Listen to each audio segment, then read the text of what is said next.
Hello दोस्तों, आज के वीडियो में आप सभी का स्वागत है। आज के वीडियो हम लोग देखेंगे ई रुपये के बारे में।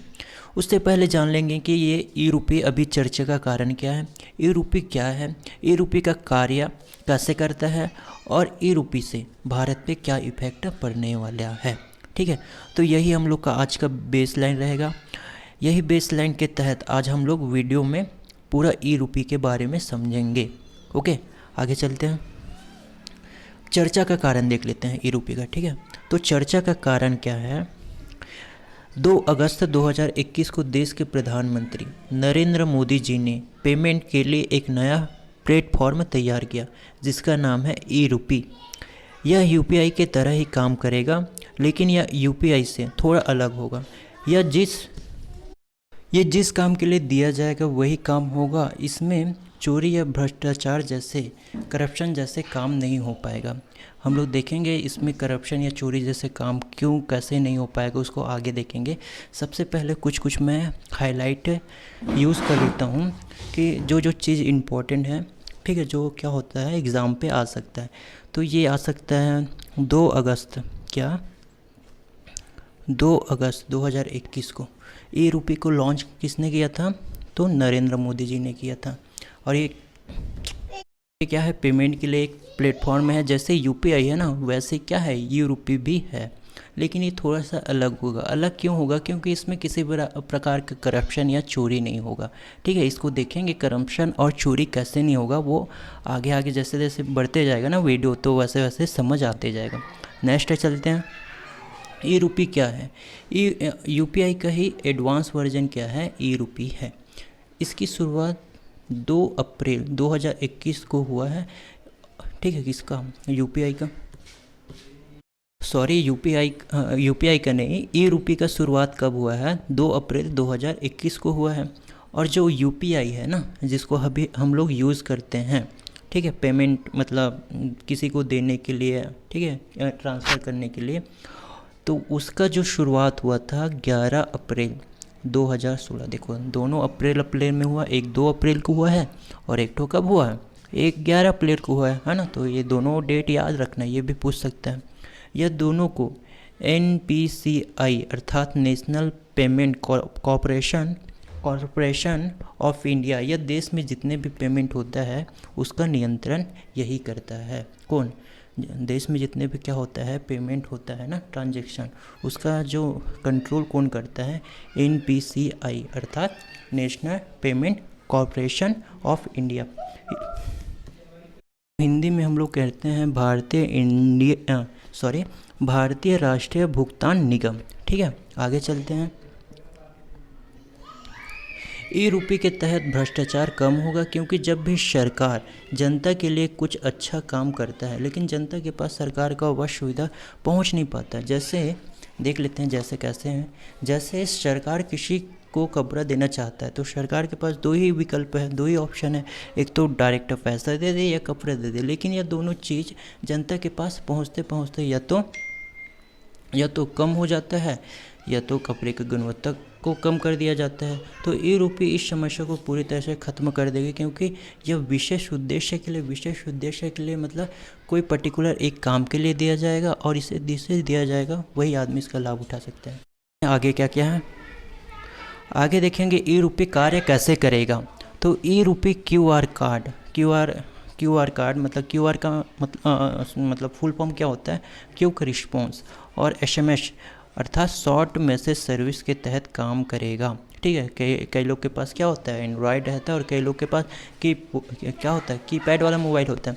तो जिनके पास कीपैड मोबाइल होगा ना, उनके पास SMS आएगा, और जिनके पास क्या होगा, एंड्रॉयड वाला मोबाइल होगा, उसके पास QR कार्ड आएगा। ठीक है, तो आपको सरकार द्वारा एक SMS के तहत, ठीक है, ये मतलब जो क्या करेंगे, जो बटन वाला मोबाइल चलेंगे उन लोग के लिए बात हो रहा है। ठीक है, तो कोड दिया जाएगा जिसके बदले में आप सर्विस ले सकते हैं। अब ये सर्विस कौन देगा, सरकार देगा। ठीक है, कैसे देगा, यदि सरकार एक किसान को यूरिया खरीदने के लिए, ये एक प्रकार का क्या एग्जाम्पल, यूरिया खरीदने के लिए 1000 रुपये देती है, तो किसान को यदि नगद पैसा दे दिया जाता है तो यह कोई गारंटी नहीं है कि वह यूरिया ही खरीदे। लेकिन अब सरकार किसानों के मोबाइल में 1000 रुपये का QR कोड भेजेगी। अब किसान सोचेगा कि इस 1000 रुपये के QR कोड से हम खेती के लिए बीज ले लेते हैं।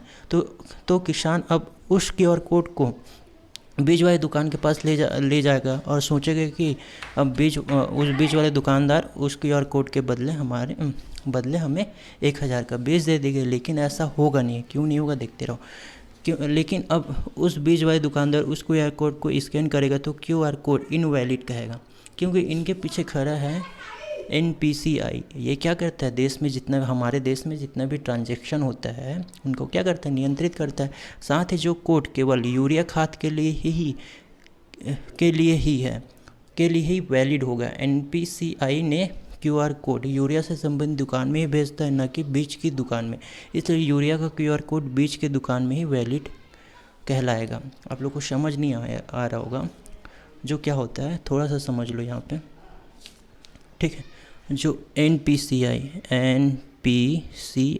ठीक है, ये क्या करता है, देश में जितना भी क्या होता है, हम लोग का देश में जितना भी भुगतान होता है, पेमेंट होता है, वो सबका नियंत्रित करता है। यदि सरकार ई रूपी के द्वारा सरकार किसी मतलब जनता को या किसी किसान को 1000 का क्या देता है, 1000 रुपये देता है, ठीक है, कि आप क्या करो, इसका यूरिया खाद खरीदो, ठीक है। अब वो जो किसान होगा वो सोचेगा कि हम यूरिया खाद ना खरीद के कुछ 1000 रुपये, हमारे पास तो QR कोड है, वो QR कोड को किसी भी दुकान में जाके हम लोग यूरिया खाद के बदले बीज ले लेते हैं या अन्य कुछ सामान ले लेते हैं। तो अब वो QR जो सरकार दिया रहेगा, ठीक है, 1000 का QR कोड यूरिया खाद खरीदने के लिए, अब उसको लेके जाएगा किसी दुकान में, जैसे बीज वाली दुकान में लेके चले गया, तो वहाँ जाएगा और बोलेगा कि मेरे पास से सरकार QR कोड भेजा है, इसके बदले में मुझे 1000 का आप सामान दे दो। तो जैसे जो QR कोड में, ठीक है, वो दुकानदार वाले स्कैन करेगा तो वो इनवैलिड कहेगा। क्यों कहेगा, क्योंकि वो पर्टिकुलर जो QR कोड है ना, वो किस लिए है, यूरिया खाद के लिए, ना कि किसी अन्य सामान के लिए, ठीक है। तो जो NPCI होता है ना, यही क्या करता है, QR कोड जनरेट करेगा, ठीक है।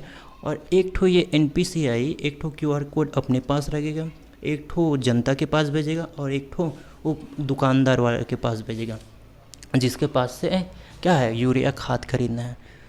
समझ आ रहा है। तो इस प्रकार से क्या होगा, ई रूपी कार्य करेगा, ठीक है। आई होप मैं आप लोग को समझा पा रहा हूँगा। तो नहीं आ रहा होगा तो एक बार रिवर्स करके देखना, ठीक है। काफ़ी कुछ यहाँ तक समझ आ गया होगा। अब क्या होगा, इससे क्या होगा, करप्शन नहीं होगा, देखो, ठीक है। जनता क्या करेगा, चोरी नहीं कर पाएगा। अब क्या होगा, सरकार जनता के लिए जितना रुपए भेजेगी उतना रुपए क्या होगा, जनता को मिलेगा। आई होप मैं काफ़ी कुछ समझा पा रहा हूँगा। अब आगे देखते हैं कि ई रूपी से भारत पे प्रभाव क्या क्या पड़ेगा। तो ई रूपी के तहत सरकार जनता को जो सुविधा देगी वह सुविधा का उपयोग केवल वही व्यक्ति करे जिसके पास QR कोड सरकार द्वारा दिया जाएगा, और जिस काम के लिए देगी सरकार वही काम कर सकता है, दूसरा काम नहीं। अभी जो मैं पीछे बता रहा था ना, वही यहाँ पे लिखा है कि यदि सरकार जनता को पैसा दे रहा है, ठीक है, कुछ योजना के तहत, तो वो अब पैसा नहीं देगा डायरेक्ट, क्या देगा, एक तो QR कोड दे देगा। वो QR कोड को दुकान में जाके दिखाओगे और सरकार जिस लिए पैसा देगा ना, पैसा दिया रहेगा, तो उसी काम के लिए आप वो पैसे का उपयोग कर सकते हो, दूसरे काम के लिए नहीं कर सकते। तो ये सबसे इम्पॉर्टेंट चीज़ है या महत्वपूर्ण चीज़ है या किसका, ई रूपी का। अब देखते हैं आगे और देखते हैं। राजीव गांधी जब प्रधानमंत्री हुआ करते थे उस समय बोला जाता था कि सरकार जनता के लिए 100 रुपये भेजती है, लेकिन जनता के पास केवल 55 रुपये ही पहुंचती है। लेकिन अब ई रूपी के तहत यदि सरकार जनता के पास 100 रुपये भेजेगी तो जनता के पास 100 रुपये ही आएगी, क्योंकि अब टेक्नोलॉजी बहुत आगे चले गया है, जिससे भ्रष्टाचार बहुत ज़्यादा कम होगा। किससे, ई रूपी से क्या होगा, भ्रष्टाचार बहुत कम हो जाएगा, है ना। आप लोग को समझ आ रहा है, भ्रष्टाचार या चोरी क्या होगा, बहुत कम हो जाएगा। अब जनता जिस काम के लिए देगी और जिस व्यक्ति के लिए देगी वही व्यक्ति, ठीक है, वही व्यक्ति क्या करेगा, उस काम को कर लेगा जिसके लिए सरकार आपको पैसा दिया रहेगा। कोई दूसरा काम नहीं कर सकते, ठीक। से और समझो क्या होता है, जितने भी अधिकारी होते हैं उन लोग को क्या होता है, सरकार पेट्रोल के लिए पैसा देते हैं और बोलते हैं कि आप जाके गांव में घूमो और निरीक्षण करो, लेकिन क्या करते हैं अधिकारी लोग, गांव में घूमते नहीं हैं और घर में सोते रहते हैं। और जो सरकार पेट्रोल देता है, पेट्रोल का पैसा देता है, उसको भी खुद के पास रख लेते हैं। अब सरकार क्या करेगा, उन लोग अधिकारी लोग के पास एक तो QR कोड भेज दिया जाएगा, ठीक है।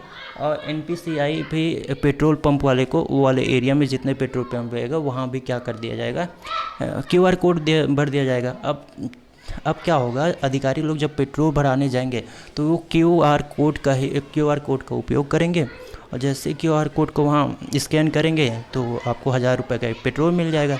यदि अधिकारी मतलब गांव के निरीक्षण के लिए नहीं जाता है तो जो QR कोड रहेगा उसका उपयोग ही नहीं हो पाएगा। अब उपयोग नहीं हो पाएगा तो 1000 रुपये क्या होगा, अधिकारी अपने पास रख नहीं सकता।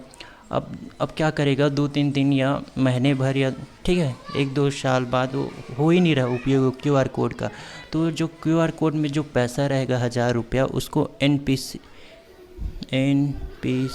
ठीक है, ये क्या करेगा, सरकार को दोबारा रिटर्न कर देगा, ठीक है। इससे भ्रष्टाचार, करप्शन बहुत ज़्यादा कम हो जाएगा। आई होप इस वीडियो से आप लोग को काफ़ी कुछ समझ आया होगा। आज के लिए बस इतना ही, धन्यवाद।